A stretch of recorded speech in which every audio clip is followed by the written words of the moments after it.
کونین کے والی مصطفیٰ جان رحمت شمع بزم ہدایت صلی اللہ تعالیٰ علیہ وسلم فرماتے ہیں، جس کا مضمون ہے کہ جو کوئی شخص روزانہ مجھ پر 50 مرتبہ درود پاک پڑھ لے، میں بروز قیامت اس سے مصافحہ کروں گا۔ ہمارا موضوع چل رہا تھا کہ ہم کس طرح جلد بازی کی وجہ سے اپنا نقصان کرتے ہیں۔ ایک اور کام میں جلد بازی، اور وہ ہے قبولیت دعا میں جلد بازی۔ دعا مانگی اور اب فوراً خیال یہ آتا ہے کہ یار دعا قبول نہیں ہو رہی، اتنی جگہ داتا صاحب پہ جا کے دعا مانگی، کعبے پہ جا کے دعا مانگی، میں نے فلاں عالم صاحب سے بھی دعا کروائی، دعا قبول نہیں ہوئی۔ یاد رکھیے، علماء لکھتے ہیں کہ جو دعا کی قبولیت میں جلد بازی کرتا ہے نا، اس کی دعا قبول نہیں ہوتی۔ اور آج اگر ایسے لوگ موجود ہیں کہ جو سوچتے ہیں ہماری دعا قبول کیوں نہیں ہوتی، میں 2 باتیں بیان کر دیتا ہوں۔ ایک بات، حضرت موسیٰ علیہ نبینا علیہ الصلوۃ والسلام نے ایک شخص کو دیکھا، بہت رو رہا تھا، یا اللہ میری دعا قبول کر لے، یا اللہ میرا یہ مسئلہ حل کر دے، گڑ گڑا رہا تھا۔ حضرت موسیٰ تو کلیم اللہ ہے نا، اللہ کی بارگاہ میں عرض کی، مولا تیرا بندہ اتنا رو رہا ہے، اس کی دعا قبول کر لے۔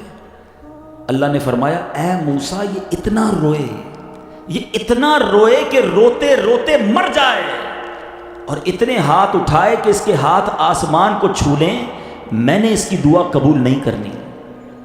عرض کی، مولا کیا وجہ ہے؟ ارشاد فرمایا، اے موسیٰ یہ جو کھاتا ہے وہ حرام ہے، جو پہنتا ہے وہ حرام ہے، جو اس کے گھر میں مال ہے وہ حرام ہے۔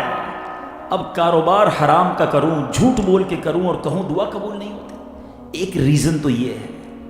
دوسرا ریزن، اگر آپ کہتے ہیں نہیں جناب میری روزی بھی حلال ہے، پھر کیوں دعا قبول نہیں ہوتی، تو چلو ایک اور ایمان افروز روایت سن لو۔ سبحان اللہ، نبی پاک صلی اللہ تعالیٰ علیہ وسلم فرماتے ہیں، جب اللہ کا کوئی پیارا دعا کرتا ہے، بندہ کہتا ہے یار نماز بھی، ویسے تو اپنے کو کبھی بھی نیک نہیں سمجھنا چاہیے، لیکن دلاسا مل جائے گا اس حدیث سے۔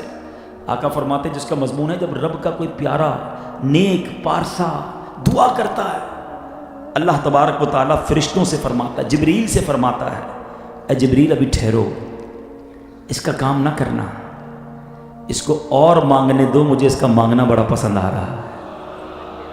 اللہ اکبر، اللہ اکبر۔ سچی بات بتاؤ، اپنے دل پر ہاتھ رکھ کے، میں جو مانگوں مجھے مل جائے، یہ اچھا کہ ایک بار زندگی میں ایسی دعا کروں کہ اللہ جبریل سے فرمائے میرے بندے کا کام نہ کرنا، مجھے اس کا مانگنا پسند آ رہا ہے۔ ارے میرے مالک کو میرا مانگنا پسند آ گیا، یہی میری مغفرت کا باعث ہے، میری زندگی کا حاصل ہے۔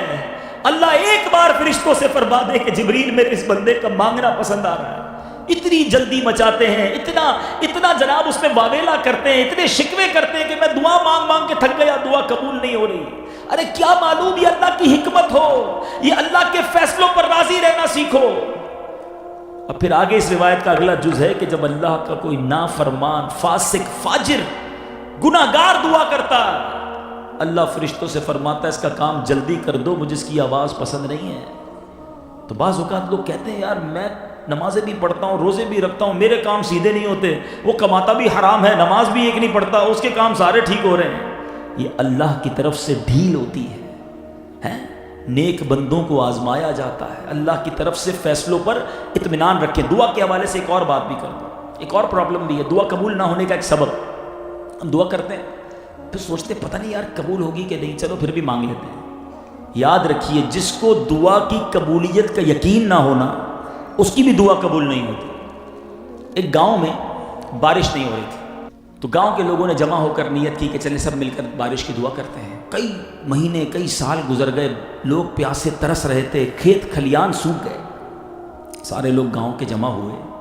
ایک نوجوان بھی آیا مگر اس کے ہاتھ میں ایک چھتری تھی، تو لوگوں نے پوچھا کہ چھتری لے کر آئے ہو، بارش تو کئی سالوں سے نہیں ہوئی۔ نوجوان نے بڑا پیارا جواب دیا، کہا مانگنے کس سے آیا ہوں، اگر وہ بارش نہیں دے سکتا تو پھر کون دے سکتا ہے؟ آج مانگنے آیا ہوں، بارش ہوئی تو کیا بھیگتے ہوئے جاؤں گا؟ اس نوجوان کے یقین کی برکت سے دعا کے دوران موسلا دھار بارش شروع ہو گئی، سارے لوگ بھیگتے ہوئے گئے، نوجوان چھتری لے کر جاتا۔ ہمارا پرابلم یہ ہے، ہم دعا مانگتے ہیں، یقین کی چھتری ساتھ نہیں، پہلے ہی کنفیوز ہے اللہ قبول کرے گا کہ نہیں۔ ارے یقین رکھو، وہ مالک میری دعا قبول فرمائے گا، جو میرے لیے بہتر ہوگا مجھے عطا فرمائے گا۔ تو بہرحال قبولیت دعا میں جلد بازی نہیں کرنی چاہیے۔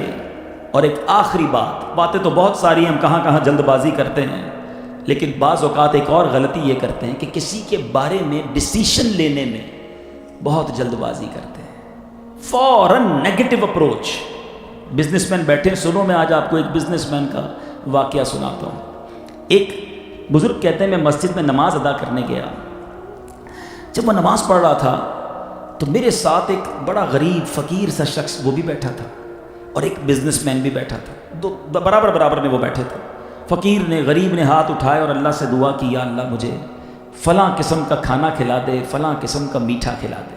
فار ایگزامپل، مثال کے لیے سمجھا رہا ہوں کہ وہ فقیر دعا کرنے لگا، یا اللہ بڑا غریب ہوں، مجھے آج چکن بریانی کھلا دے اور گاجر کا حلوہ کھلا دے۔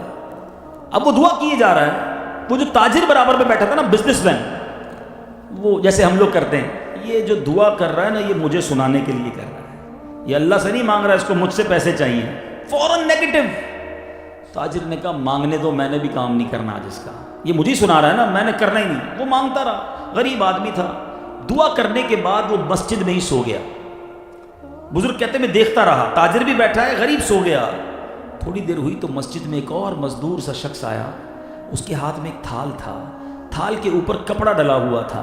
آ کر اس نے اس غریب کو اٹھایا، وہ غریب نیند سے بیدار ہوا، کہا بھائی میں آپ کے لیے کھانا لایا ہوں، براہ کرم کچھ کھانا کھا لیجئے۔ وہ بزرگ کہتے ہیں جب اس تھال سے کپڑا اٹھا تو یہ وہی کھانا تھا جس کی وہ دعا کر رہا تھا۔ اب وہ تاجر حیران، شاکڈ کہ یہ کیا ہوا۔ تاجر نے اس غریب بندے کو جو تھال لے کر آیا اس کو پکڑ لیا، کہ ایک بات بتاؤ تم اس بندے کو جانتے ہو؟ کہا نہیں میں تو نہیں جانتا۔ پھر کیوں آئے اس کے لیے کھانا لے کر؟ اور ایگزیکٹلی یہی کھانا لے کر کیوں آئے؟ اب سنیے جو میرا آپ کے لیے آج کا میسج ہے، اور میں بیان کو کنکلوژن کی طرف لا رہا ہوں۔ تو وہ جو مزدور شخص تھا نا، وہ کہتا ہے بات یہ، میں تو خود غریب آدمی ہوں، مزدوری کرتا ہوں، میرے بچوں نے بڑے عرصے سے یہی پرٹیکولر کھانا کھانے کی تمنا کی ہوئی تھی کہ ابو کبھی ایسا بھی تو کھانا کھلاؤ نا، پیسے نہیں ہوتے تھے۔ آج ذرا مزدوری اچھی بنی، میں پیسے لے کر آیا، اپنی بیوی سے کہا کہ بچوں نے بڑے دنوں سے وہ کھانے کی فرمائش کی ہے، یہ پیسے لو، وہی کھانا بناؤ، اور میں تھک کر سو گیا کہ جب کھانا ریڈی ہوگا بچوں کے ساتھ اٹھ کر کھاؤں گا۔ کہتا ہے آنکھیں بند ہوئیں، میری قسمت جاگ گئی۔ خواب میں کونین کے والی صلی اللہ تعالیٰ علیہ وسلم تشریف لائے۔ آقا نے فرمایا کہ آج تمہارے علاقے میں اللہ کا ایک ولی آیا ہوا ہے، اس کا قیام مسجد میں ہے، جو کھانے تم نے اپنے بیوی بچوں کے لیے تیار کروائے ہیں ان کھانوں میں سے اس کی بھی خواہش ہے، یہ کھانا اس کے پاس لے جاؤ، اپنی خواہش کے مطابق تھوڑا سا کھا لے گا، باقی تمہیں واپس کر دے گا، اور سنو میں تیرے لیے جنت کی ضمانت دیتا ہوں۔ کہتا میری تو لاٹری نکلی ہوئی ہے، آقا کی زیارت بھی ہوئی ہے، اللہ کے ولی سے ملاقات بھی ہوئی ہے، اور میں کھانا پیش کیا، اس نے تبرک بنا کر واپس بھی دے دیا، اب جنت کی بشارت بھی ہے۔ اب تاجر کیا کہتا ہے؟ بعض اوقات بزنس مین کہتے ہیں نا پیسہ خرچ کریں گے ہم بھی نیکی کر لیں گے، ہر نیکی پیسے سے نہیں ہوتی، اللہ کی بارگاہ میں دل دیکھا جاتا ہے۔ وہ کہتا ہے یار ایک کام کرو، تم غریب آدمی ہو، اس کھانے پہ جتنا خرچہ کیا ہے نا وہ مجھ سے لے لو، ثواب میں میرا بھی حصہ ملا لو۔ کہتا ہے نبی پاک نے جو مجھے بشارت دی ہے میں تمہیں کیسے دے سکتا ہوں؟ کہتا 10 مسکال سونا لے لو، آج کی زبان میں سمجھ لیں 10 گرام سونا لے لو، مجھے اس ثواب میں تھوڑا حصہ دے دو، پارٹنر بنا لو۔ کہتا میں نہیں بنا سکتا۔ اچھا 20 مسکال، 30 گرام، 40 گرام، وہ 100 گرام تک پہنچ گیا۔ وہ غریب ضرور تھا مگر عاشق رسول تھا، ہاں پیسے سے بکنے والا نہیں تھا۔ میں گدا ہوں اپنے کریم کا، میرا دین پا رہے نہ نہیں۔ وہ کہتا ہے ساری کائنات کی دولت دے دو، آج جو نبی پاک نے مجھے بشارت دی ہے تمہیں اس میں حصہ نہیں دے سکتا۔ تاجر ہاتھ ملتا رہ گیا اور مزدور بازی لے گیا۔ عشق عقل والوں کے نصیبوں میں کہاں ذوق جنون، ہر چیز عقل سے نہیں تولی جاتی، عقل والوں کے نصیبوں میں کہاں ذوق جنون، عشق والے ہیں جو ہر چیز لٹا دیتے ہیں۔ تو اے میرے تاجروں، اے میرے اسلامی بھائیوں، فوراً نیگیٹو نہیں سوچنا چاہیے کسی کے بارے میں، اتنی جلدی ڈیسیژن